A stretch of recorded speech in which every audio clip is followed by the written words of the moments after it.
So I was coming home from work one day when I got talking to this man.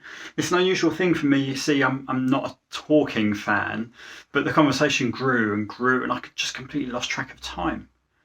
He promised that he would tell me his story, but first he wanted to hear mine. I've never told anyone so many things about myself before. But he was interested. You could tell he cared. He just wanted to know me more. And so I told him everything, right from the start up to where I had been that day, and he asked me questions about everything until I had nothing left to say.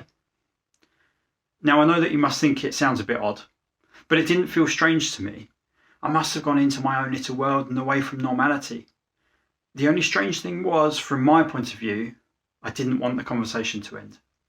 But he said it didn't have to, we could put it on hold, and tomorrow we could speak again. And from that day on, we spoke more and more, and he told me his story as promised. It's an amazing story of love and hope, and every day I took something new from it.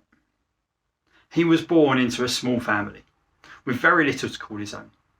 But he had a passion for people and a vision for change, and he made sure that this was shown. He had very few people that he could call friends, but lots that knew him by name. Some people mocked him while others adored, but he treated them all the same. Now, as I learnt more about this man, I just wanted to be more like him. It wasn't his looks or material things, but more what he had within. You see, many strange things happened in his life that would make most people run for the hill. But then he explains and it all becomes clear, and you are left there standing still with a look on your face that makes others stare because you just can't help but smile.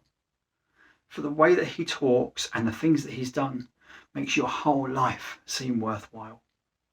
Now, when I talk to this man, I look around, but others don't seem to react. But I've noticed myself, and the way I respond is now not so matter of fact. You see, I've started to ask and began to care about other people's feelings too. And in doing so, I've realised that I'm not alone in the pain that I've been going through. So then I tell this man I've been talking to others, and it's as if he leaps with glee. I can't tell you enough just what it's done. It's as if I'm suddenly free. Once you have heard his story yourself, you will just want to pass it along. He knows that his story has this effect, and he wants you to tell everyone. I've learnt so much from this man that I met, and I would love you to meet him too. He's changed my life, and if you give him a chance, he'll do the same for you. It really doesn't matter what your story is like, whether you're rich or poor or homeless, but I strongly suggest you go and talk to this man. He's my friend. His name is Jesus.